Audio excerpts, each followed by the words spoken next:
This is Chiming In with Elise and David.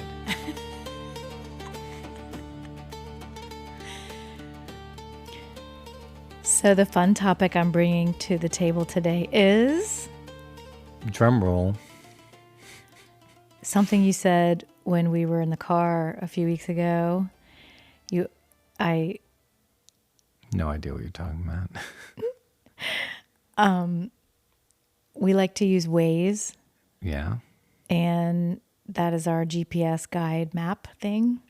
And it is also interactive. And so every time it come up and say, car stopped on side of the road, still there. Mm-hmm. And I would wait. It was like a game. And then I was still there. And I'd push the button or not there. And there's a cop coming, whatever, there, not there. And you were like, who does that? Right. And I'm like, every Wazer does it. No, I mean, who initially does it? Who says, there's a guy stopped on the road. I'm now going to take the time to push the buttons to tell people that there's somebody on the side of the road. Who's doing that? Yeah. Have you ever done that?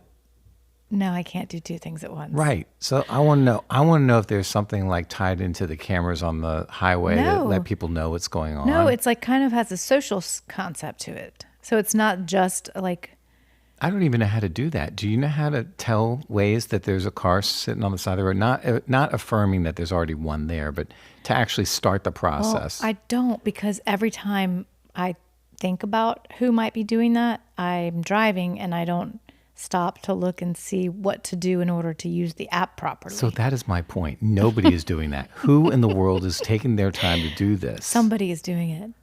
I mean, it's always right. Somebody's too. doing it. There's always somebody on the side of the road sitting there, or That's some why debris. it's such a great app. Somebody's doing it. Somebody I don't think that's or true. a passenger. I don't Somebody's even got know- it set up so they can just click the button. I don't think anybody's doing that. I'm going to look it up. I think there may be something else at work that we don't know anything about. I don't think you're right. No, I'm going to look it up. You look it up. You ask chat. That'll tell you the truth. Chat is a liar. Yeah, I know. Chat is always telling us exactly what to hear. Have you noticed that? Well, yes, dear, I have. I mean, we had that argument the other day, did we not? Well, it what wasn't were we an talking argument. about? You argued Okay, something that was wrong. So let me ask the audience. I think that this makes sense. So when somebody passes away and you Wait. are... What? Just so you know, this is not going to make any sense, and he thinks it makes sense. God bless his soul. And I understand where he's coming from on it, but oh my God. Okay, so when somebody Guys, passes away and guys. it's their birthday, or their life birthday coming up, people are calling it Hold on a second. their heavenly birthday. Wait, I'm sorry. But- Why do you have to clarify it's their life birthday? Well, I mean, Um, I don't know. I think that's probably understood. David, But then when they die, let me tell you something right now. What? You don't realize this, but you are What? really digging yourself What? a hole. Okay, well, when I asked Chat the answer to this I question, can't stop laughing. Oh my God. Chat said I was right. So that's why I'm very confused. Okay. All right. So this is a chat conversation. The That's why reason I'm you telling asked this. chat Yeah, that's is why I'm talking about because this. Yeah.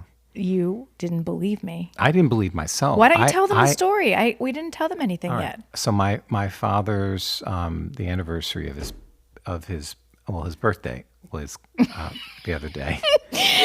Right?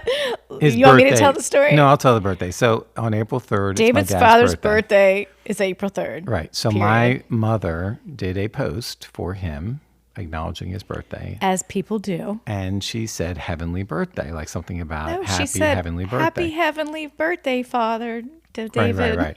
So I thought of that. I'm like, wait, it's not his heavenly birthday. It's his heavenly birthday is the day that he passed and went to heaven. That would be the heavenly birthday, because then he was born into heaven.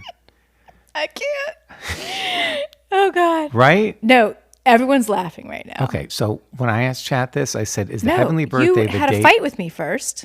Well, we had a little bit of a spat, but You it's all with argued love. the entire walk with me. Yeah. So anyway, I asked Chat what- before I what? talked to you about it, I asked Chat, and Chat affirmed that I was correct and that the heavenly birthday is the date that the person passed away, not their birth date. No. Because that would be their birthday. That's why I'd say happy birthday So to the then person. I said, what did you tell Chat, David? Right. And you said, this is what I wrote to Chat. I said, isn't it true Chat, that... isn't it true that I'm right? And Yeah, I think Chat wants to be my friend, so it's always lying to me and telling me the wrong things. And then what happened? And then I talked to you about it, and I'm like, I can't believe my mom called that a heavenly birthday, and I can't believe everybody agrees with her. And you're like, that's what it is. Because they're not here anymore, but they just want to acknowledge their birthday and that us here left on earth are missing our loved ones that aren't here anymore. Can't you So we're just just say, I celebrating miss the my birthday. loved one, but today would have been his birthday? Yeah, you can say whatever you want, but it's a common phrase to say happy heavenly birthday is something I've seen not just once because I don't live under a rock.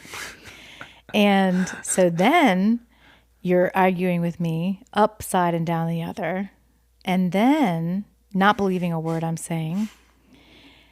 You tell me the Chat story, and then you go back and tell Chat that I just he asked lied. Chat. I just asked Chat, from a general perspective, what is that day? And it said it's called its heavenly birthday. So you. I can't believe Chat anymore. It's very disappointing.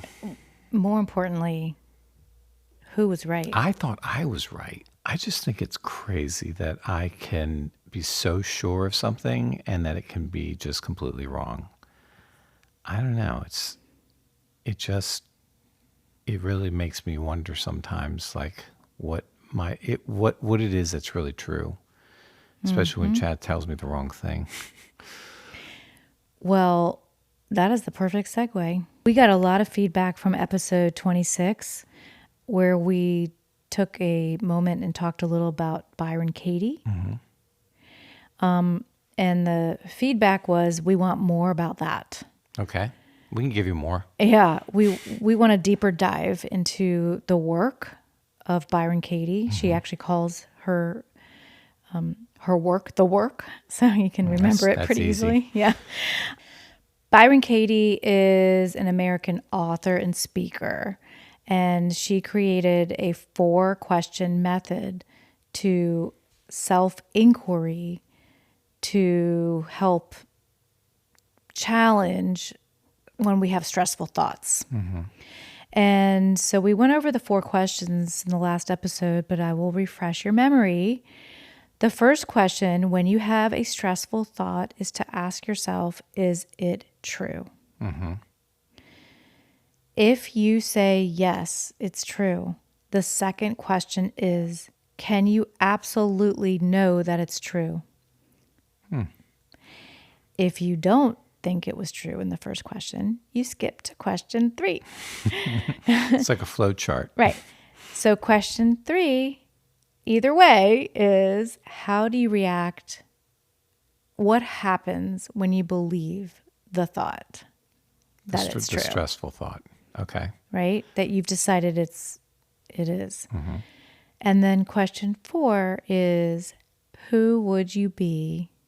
How would you react? How would you feel if you didn't have that thought, if you didn't believe that thought? And then the 5th part, which is oftentimes difficult, is to turn the whole thing around. It's called the turnaround.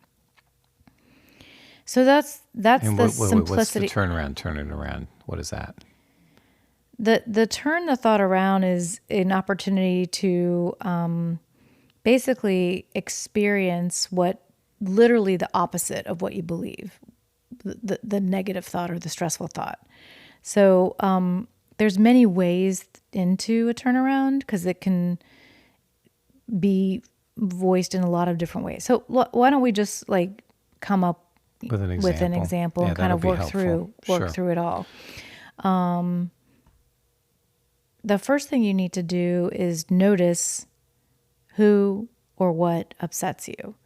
So if you can recall a specific situation, kind of go back in your mind to a time when you felt angry, hurt, or disappointed maybe by something or someone. Just think about that. So take notice and then feel the emotion you were experiencing during that situation. And then try to find the reason you were annoyed, frustrated, or upset, or stressed. So just take a second. Do you have an example you can share? Yes. Earlier today, I was in a situation where I was getting a service done and I had somewhere to go afterwards. And the person that was performing the service was telling a story about their, I don't know, their life or something. And which is fine. The problem was they weren't doing anything in furtherance of the service while they were talking to me. So I was getting a little bit antsy, like, all right, I love this story, great, tell me it, but can you do it while you're actually doing something towards this service that I'm doing? So I would say that that was me being a bit frustrated and annoyed by. Okay, so that could be used Yeah. in a multitude of situations, like a hairdresser talking and not cutting hair, or a cashier standing there telling you something and not actually running the groceries through the little thingy.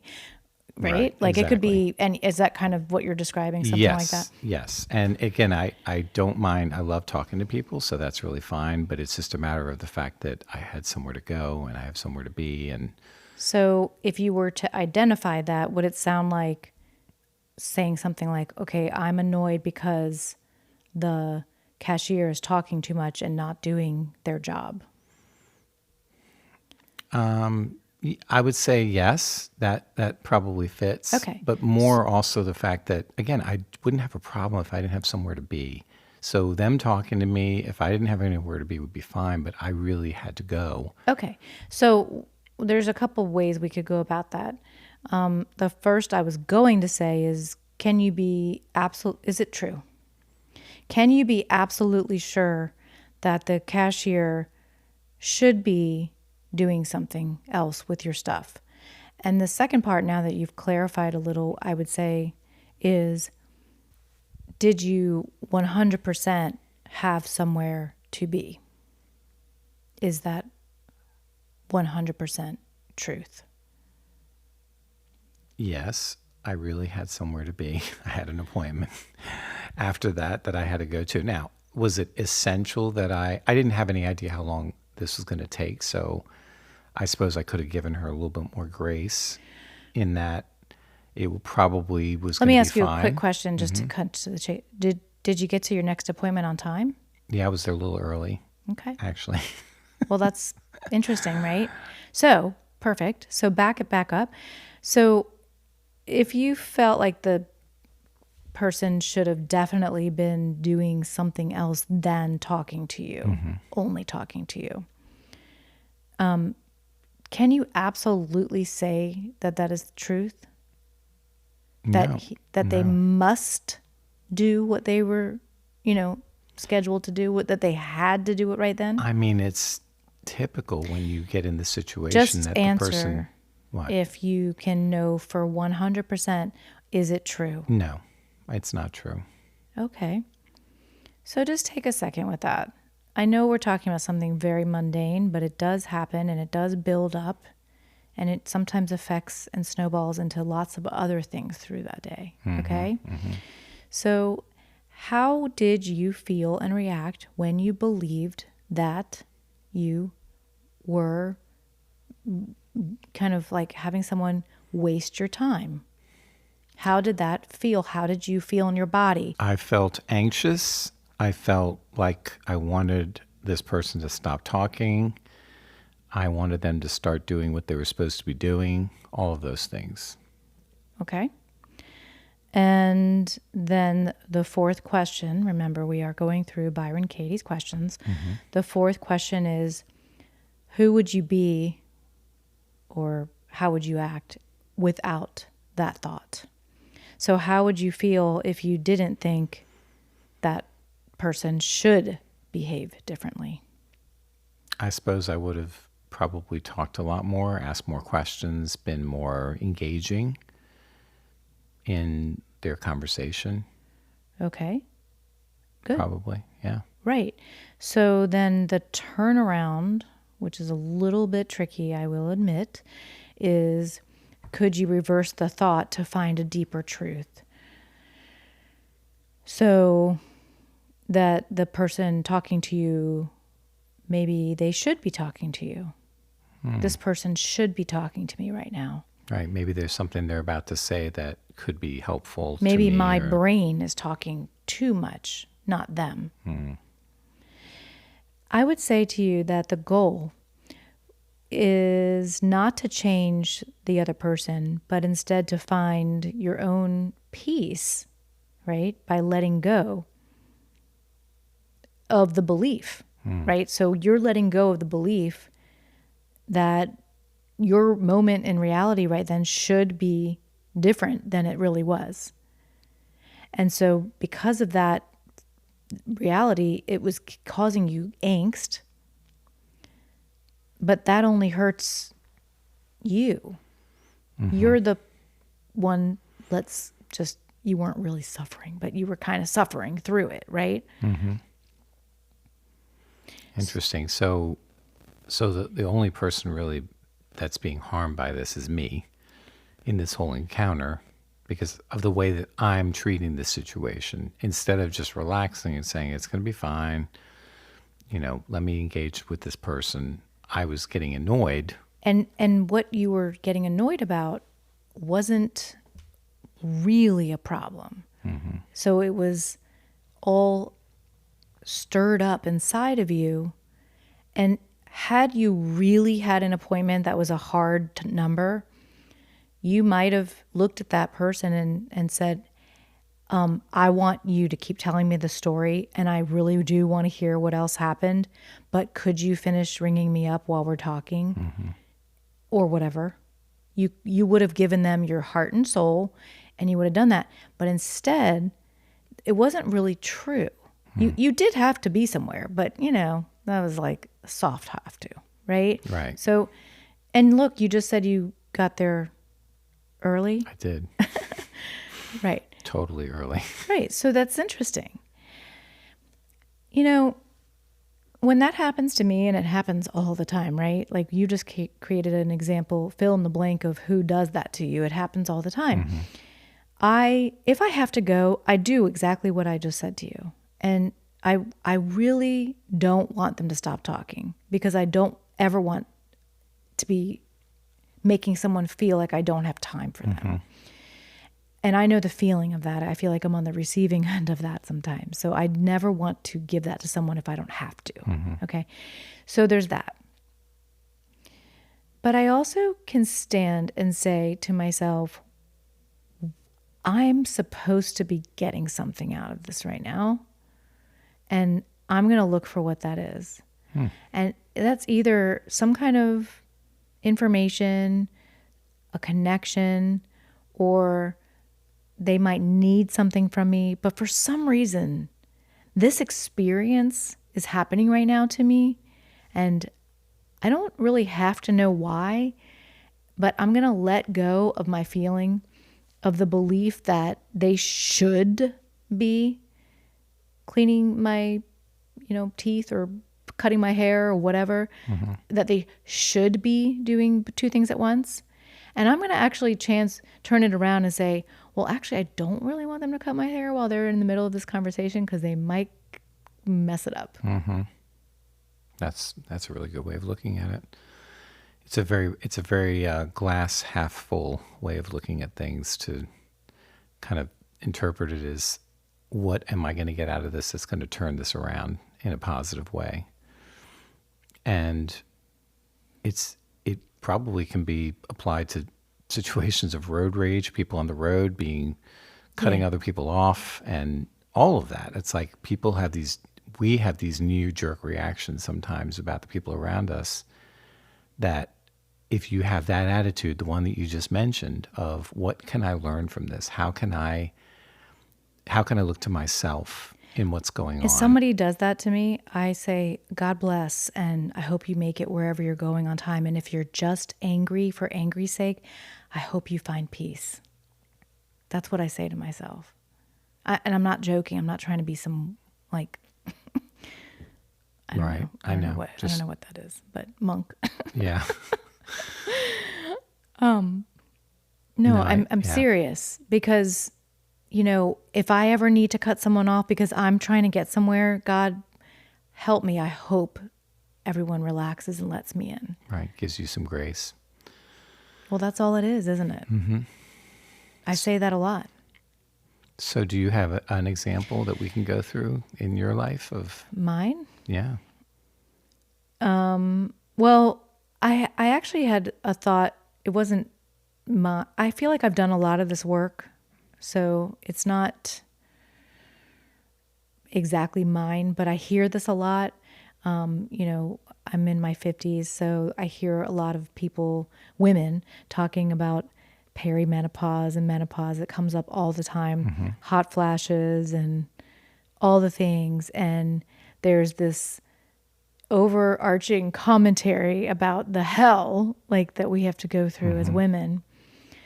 And those of you who actually know me know that I don't really subscribe to that mentality. And that is because, if I think about the idea of this menopause, these hot flashes are ruining my life, and I go through this Byron Katie analysis, I can say that, is it true? Is it ruining my life? Am I so angry? I'm just like angry upon angry. So I have a hot flash and then I'm angry that I'm having the hot flash. Like I'm bitter. What? That I'm a woman? Like what is happening right now? So again, if I believe fully that it is messing with me to the point where I cannot function, so I believe it's true, then I would go through the analysis of the second question is, can I absolutely know that it's true, what I believe? Is my life not able to move forward because it's absolutely ruined because I'm moody, hot flashing, whatever? And I would say that probably not always. I probably laugh about it sometimes, or my kids are like, Mom, what are you doing? Fanning myself, whatever. So there's probably occasionally we laugh about it, right? Or someone, I've seen one of my friend's moms, she carries her fan with her. So I always think of her now that we're here where she used to be. I think she still does, but she carries a fan with her. So Brilliant. It is brilliant. Exactly. So it is not always a hard rule, right? There are some times where it's not exactly. So then again, we move through to question 3. How do I react, or how does a person react? What happens when we believe that everything sucks and that my life is over and I can't function because I'm a woman and going through menopause? And of course, that is usually making everything worse, right? People feel panicky, more fire, more heat, maybe helpless, angry, right? And you're also upsetting the people around you. Like that can also be the effect. Right. You probably snap at whoever, right? You snap at the cashier who's talking, whatever. Or your husband. Never. Okay. And then not flip it around. Sorry. Number 4. Who would you be? Who would I be without that thought? So without that thought, it would probably just be a passing sensation. Well, it is. That's actually kind of how I do it. So when if I have a hot flash, I just So you suppress it? Just suppress it? No. I acknowledge that it's occurring. I am aware that it is likely short-lived, even if it comes again. That it's a moment of, I understand that the heat is building inside. I understand why.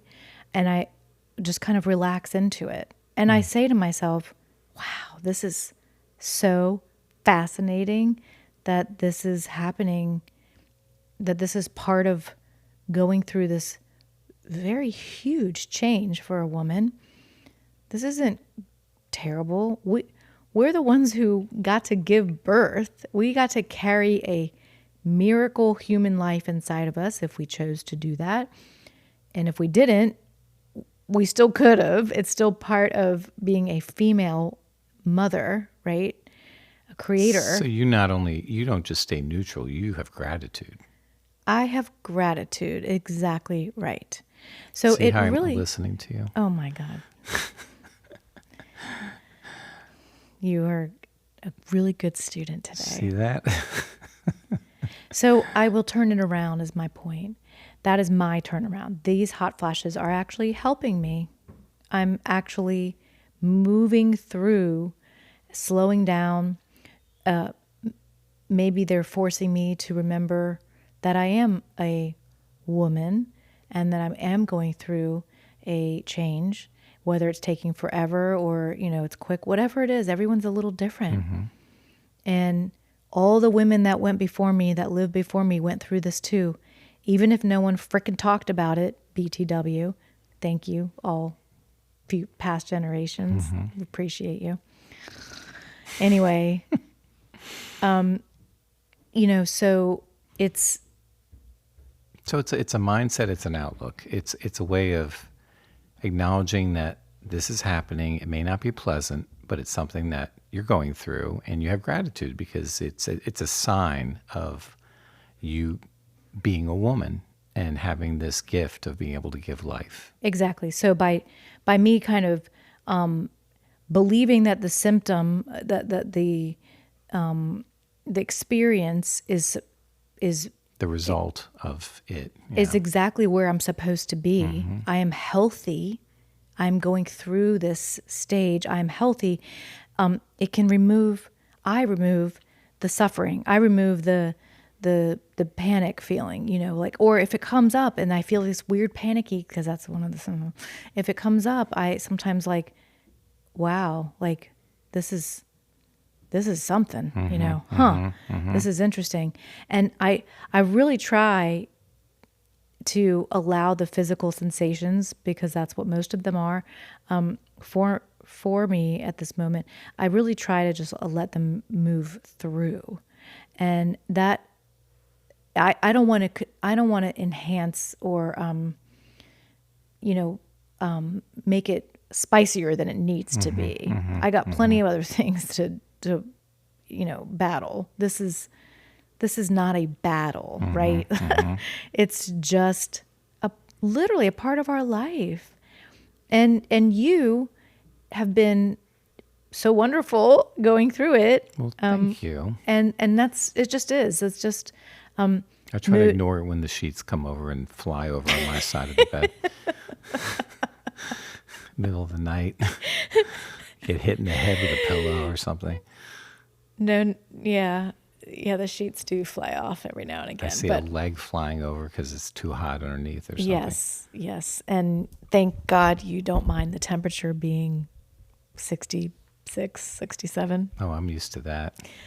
I'm just saying, that's great. But what I'm getting out of what we've been talking about is how much self-talk is kind of dominating our stressors in life. It's kind of the root of it all, right? Whatever we're going through, right?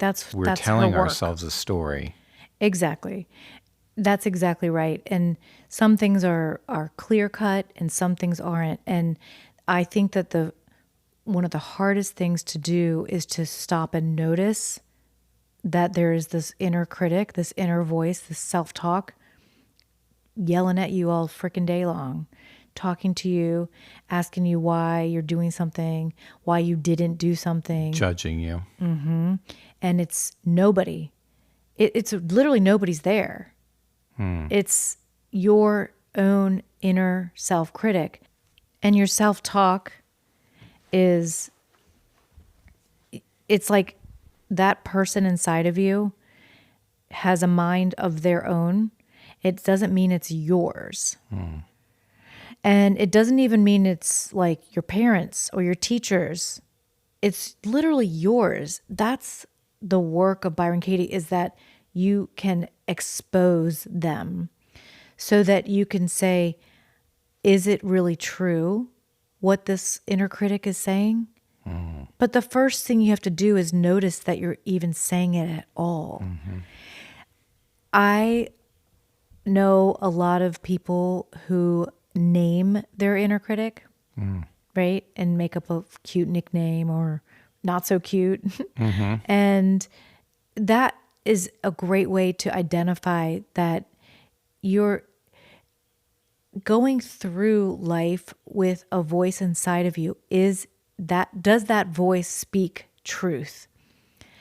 And when you realize that it isn't always, if ever, actually encouraging you down the path with support and love and compassion and grace, and there's always judgment and criticism and negative self-talk, it is eye-opening. That's why affirmations are probably so powerful, because you're actually combating that with words that are positive And gratitude. and gratitude and direction for your day.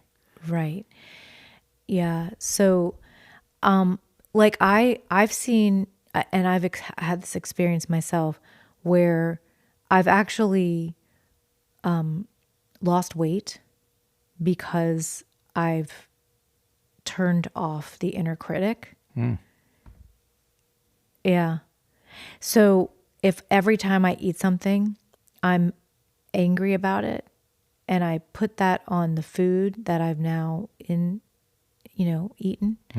it is the energy inside of me, the energy of me doing that, the feeling of failure. That self-talk is so huge. You can put that feeling of failure, or the fear of failure is so huge. And we don't realize it because it's so used to just sitting on our shoulder. It's just so used to being part of that. Oh, you're going to eat the chip? Oh, you're going to eat the whole bag? Oh, you ate the whole bag. You think that's not going to do something to you? Well, of course it is. Well, but what if you eat whatever you want, let's just say, like with a certain level of gratitude and grace? You're probably not going to overeat, by the way. But here's the thing. I honest to God changed my physique when I stopped telling myself negative things. Wow. It's very powerful. It is huge. And So you're almost like building affirmations into your daily routine. That is a great thing to do. That is probably a slightly different topic. What I'm talking about is this. Is this really true? And so that you're really talking about the opposite. Now we're to step 5, I am which so is flipping huge. it around. I am so freaking fat. I cannot even believe how big I have gotten. Is it really true? Well, yeah, I can't fit into my jeans. So therefore, I'm the biggest person I've ever been. So there we go. So can you know for sure that it's true? Well, it is a little confusing because sometimes I'm in front of a mirror and I'm like, damn, I look pretty good. Whatever. Hello. 4 kids later. Not too bad. Not my dancer body, but hey, all right, you're good. You're okay. So can I know it's really true? Well, I was a little surprised that I couldn't fit into those pants, but I did fit into those other 3 pairs. So that was weird. So again, you start to shatter the idea and you're like, my friend, you're sitting there staring at me going like, what are you talking about? You have body dysmorphia. Okay, well, that's a real thing. I've had that conversation with you. Okay, so therefore it stops me in my track and I go, well, maybe it's not really true. And who am I, by the way, when I believe that it is? I am miserable. I am so miserable. And who am I when I let that thought go? And when I know that it's not true and I just allow it to just be, and I'm so grateful for everything, for my children, for my dance career, for my body now, for the interesting things it's going through in this time in my life.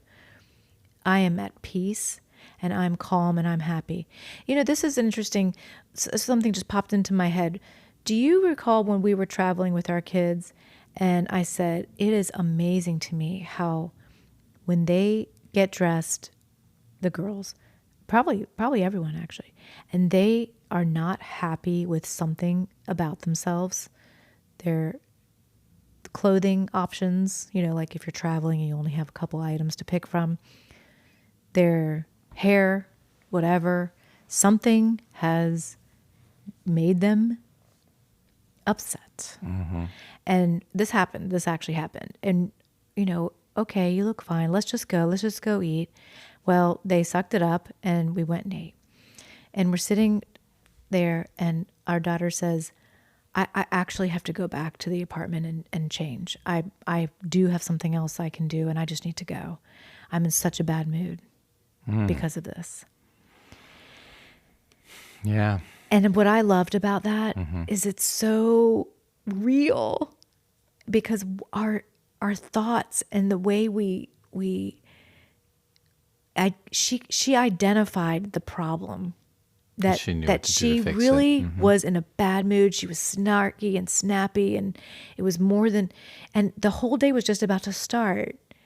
And rather than the whole day go by and just be a bitch all day, and it actually opened my eyes to something that was very true. And in this case, it was just, you know, if you don't feel your best, if you don't feel good, your behavior is going to be different. And Half the battle is recognizing that and then actually making a change. So that's great that she did that. exactly. And so that self-talk, I've heard our youngest even say that. She's like, Mom, I just need another minute. If I leave the house right now, I will be in the worst mood or whatever. Or Mom, you know, I'm making up a different story. If I don't take 2 days to study for this exam, I'm not going to be comfortable. And I understand that you think I'm already got it going on and I'm going to pass, but I don't feel that way. I have my own self-talk inside of me that says, I've got to do this. The question is, are you saying that and saying it's true? Like you do look like shit? No, I just realized that my behavior and my feeling and my emotion is tied into this. It isn't really true. But at the same time, I can navigate that nuance to know that it is true for me. It's true for me in this moment. I don't really feel very good. I think if I put my pants on instead of this dress, I'd feel better. I'm going to switch. I don't really feel, I could have done a little better on that test last month, but this time I have a couple extra days. And I think I realize now why I didn't nail it. And even though I got an A-, that wasn't what I wanted to do. And be comfortable with who you are. And it's okay. So really there's like a million different applications for this. There's never, it never ends. I could keep blah, blah, blah. You know, it could just keep going. Fill in the blank. I didn't get a call. We talked about ghosting once. I didn't get a call back from so-and-so. So they must be, you know, not interested. They don't like me. Is that really true? Right. It's not true. You just didn't get a call back. Who are you when you think they didn't call you back because there's something wrong with you? You're probably not really particularly thrilled. You're probably pissed. You're probably carrying that into the next, you know, conversation you have. You're probably annoyed, frustrated. But who are you if you realize I literally just didn't get a call back? There's nothing else attached to it. It's just another way of talking about it. So I was reading something and I told you this story about an experiment with a pike where someone put a pike in a big fish tank and they put a glass divider in the fish tank. And on the other side of the divider, they had small little fish. And the pike wanted to eat those fish, but it kept bumping its head into the glass and banging into the glass to the point that it gave up going after the fish. So then finally the person doing the experiment lifted up the glass and the pike did not eat the fish. It was so scared that it starved and didn't eat. It believed that it couldn't eat the fish, so it didn't. And the lesson is that in life, we have obstacles, and sometimes those obstacles are short-lived and the glass is removed, but we don't even try anymore because we've told ourselves the story, which is, I tried it before, it didn't work, so I'm not going to do it again. So I think it's a great lesson for having that self-talk be so paralyzing Right. for what you can do in life. Because if you just tried it one more time, you can unlock the key and succeed. Right. And it's not always the same. Right. Every day is new. You can take some information that you've come to for whatever reason, your experiences, but ask yourself, is that belief that I've been carrying with me for all these years really true? That is a great story, David. That is really true. Is the glass even there? Right. Is there another way around? Was that glass put there intentionally so that I suffer? Right. You know? Or was it even there in the first place? Right. Was it just there one time? Mm-hmm. There are so many examples of this. I hope that the idea, I like the Byron Katie method just because I believe that there's a lot of resistance to sitting down and doing the work in a more kind of organic or fluid way. That is a little, that's how I like to talk. Mm-hmm. But I know that the way she breaks it down with those couple of questions and then turning it around will be very helpful for the other type of thinker, you know? So we need steps. Step 1, 2, 3, 4, and 5. Exactly. Yeah. Exactly. So, yeah. So first step, identify your own voice and that self-talk and just double check. Is what I'm saying to myself, is it really true? Right. And who is standing on my shoulder? Who is the voice? Is it mine? Is it my teachers? Is it my Is it mom's? my past? Mm-hmm. Is it, yeah. I'll never forget opening my Pilates studio after training up in New York, and it was pretty hardcore. And one of the things that everyone always did and always talked about was cleaning the equipment afterwards. Mm-hmm. And the clients should do it, and you basically hand them, it's basically almost like a moment that is just the ending of the Pilates workout. Well, I open my studio and here are my clients and they're working out. And of course they want a clean studio, but it felt odd to ask them to make sure they did all of that right away. Like that was part of almost the workout, which is basically how we were taught. And it occurred to me one day, thank God early on. And I said to myself, is Ramana, is my master teacher standing here in my studio questioning my judgment that I'm going to choose to clean this for this person today? Is she going to fire me? Is she going to close my studio? Am I really doing something wrong? In fact, maybe I'm doing something right. And it just occurred to me, like, it's so funny what those things are that The rules that we are tell in ourselves. our minds. Mm-hmm. So yes. Did she ever explain why she made the people clean Well, up I don't know after that themselves? she did. Oh. That wasn't it. I'm just saying, like, the clients like to clean after themselves, David. It wasn't that. It was just like a moment that I didn't have to like make such a big production Well, about I it. liked it when you cleaned after me, so that was fine. Awesome. Oh, I got to tell you something. What? So there are buttons on the phone for Waze. There are? Yeah. And or it can be set up so that you just talk it out loud.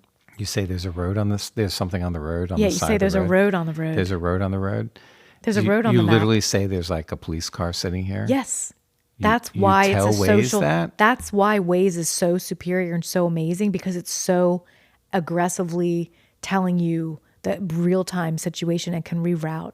And that's why it's so special. Are you going to start doing that? Are you going to start telling the Waze people what's going on? You know what? I am. I'm going to be part of the Wazers. So you're going to be one of those people that has Waze on even when you don't need to go anywhere in particular. You just have it on.